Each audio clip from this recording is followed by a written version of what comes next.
It's been more than a year since we last spoke, and I'm curious, how much more serious do you believe the threats, the cyber threats on America are today than they were a year ago? I think the threats have grown significantly and will continue to grow. When you think about all that's going on, the number of devices that are connecting to the network, how we're becoming increasingly more digitized, the impact to our nation for cybersecurity is growing and is becoming the top threat that we face as a country. So what about from Russia specifically? When you were head of the NSA, the agency saw Russia use real cyber weapons for the first time, right? And this was in a military conflict in Georgia. How would you say cyber threats from Russia have evolved since then? I having been gone for 3 years, I'm not read into the specifics, but I think every nation, including Russia, is evolving their cyber capabilities. What you are seeing in 2008, when we created Cyber Command, the outcome of that was from Buckshot Yankee, and the Deputy Secretary of Defense, Lynn, identified Russia as the one that had gotten into that network. So you've seen Russia continuously go after both Defense Department, government, and other infrastructure. And what you're really seeing is nations are using cybersecurity as an element of national power. You would expect that. And so what that really puts on the table is how do we now create a defensive architecture across the board for our country? So when it comes to Russia, have you been surprised by just how blatant the hacking has been, how in your face it has been, especially when it comes to the U.S. presidential election? Well, I think what it points out is not just that it's blatant, but that we're not prepared to defend. So if you left a bag of money on a park bench and then you're surprised that somebody stole it, you'd say, well, secure your money. And where I think that gets us to is secure your network. We shouldn't be pummeled with these. We've got to make these changes in cybersecurity. And it's important to point out that it can't be done by industry itself. It has to be an industry-government partnership.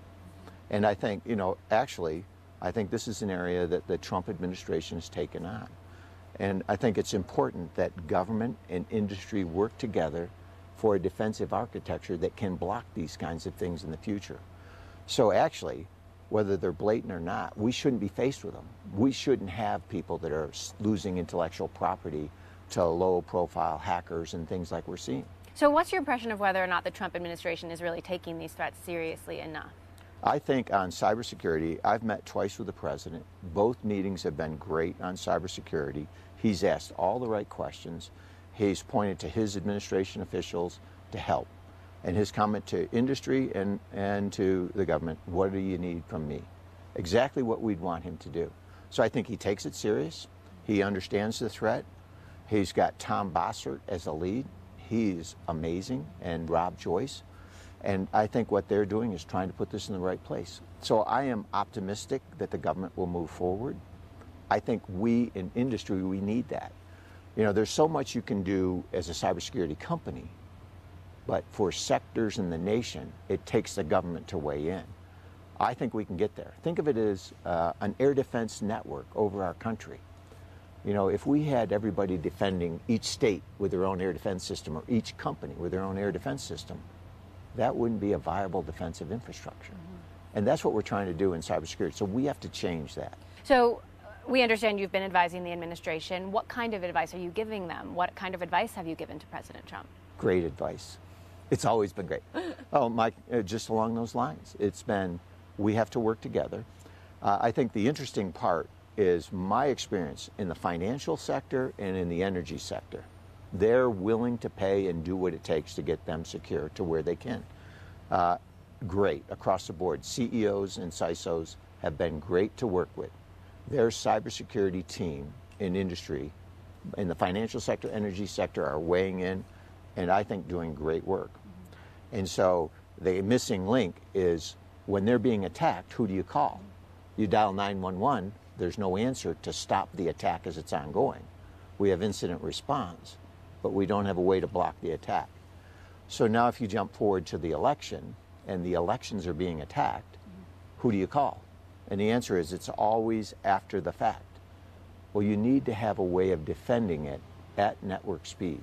And that takes industry and government to work together. So if President Trump is taking this issue seriously, as you say, then why hasn't he publicly acknowledged Russia's hacking of the election? Well, I think that's a more strategic question. And so that gets back to, what do you want to do with Russia? And how does the administration work with Russia in the future? Do you poke them in the eye, or do you talk to them quietly on the side? And when I think my way through it, the comments that I would do is to say publicly, I'm not going to make this harder than I need to. How do I privately engage Putin and the Russian government to get to the right place? You know, we don't want to create another Cold War, and we don't want a war. So if that's the outcome we want, we have to have some kind of partnership with Russia. Remember, 40 years in the military, Russia was always the adversary. At the same time, we have to be conscious. So it's like that movie where you're looking up at them, right? But you've got to figure out in the Middle East and in other areas, how do we work with and not against them? And so I think every administration, the Obama administration, the Bush administration, and now the Trump administration is trying the same thing. If you remember, the Obama administration went in with a reset button. And so I think we've got to give this administration time to work it out. And what that means is don't poke them in the eye yet. That said, you've got all the U.S. intelligence agencies saying this happened, and it seems like President Trump is at odds with his own intelligence agencies. Well, I think really what he's doing is giving himself the ability to deal. And, you know, it comes from, I think, when you're a CEO and you want to have a strategic deal, you let your people do certain sets of things and you leave yourself enough room to negotiate. Now, I don't know specifically on these. I haven't asked on the Russia stuff, so I'm giving you my best thoughts. But my experience in dealing with him on the cybersecurity is he's very thoughtful. I thought he was well-read. He knew all the facts. It wasn't like he was coming up to speed and didn't know it. He had read everything, as you would see a CEO doing it. And I expect on Russia he's doing the same thing. And the question for our country, I think that we've got to ask strategically, is where do we want to be with Russia and China? So what about China? Let's talk about that. Well, I think China has some great opportunities too. They're a growing power. They're doing things in the energy sector and around the world.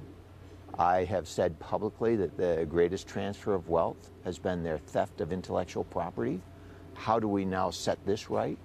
This administration has a chance to do both. There are a number of issues that we're going to face with China, the South China Sea, the islands off of Japan, and what about North Korea? And all of those linked together. These aren't easy issues. And it really requires, I think, for the administration, negotiating room. And so I think, as I look at this, the real key is how do we get our nation to work together as a team to support these strategic goals? And what we see is we're fighting at tactical issues. It's almost like kindergarten, you know, what you see going on. And really what you want is to say, hold it, what does our country need? We need to figure out a strategic relationship with Russia, a strategic relationship with China, set those both right, and then look at how do we deal with North Korea.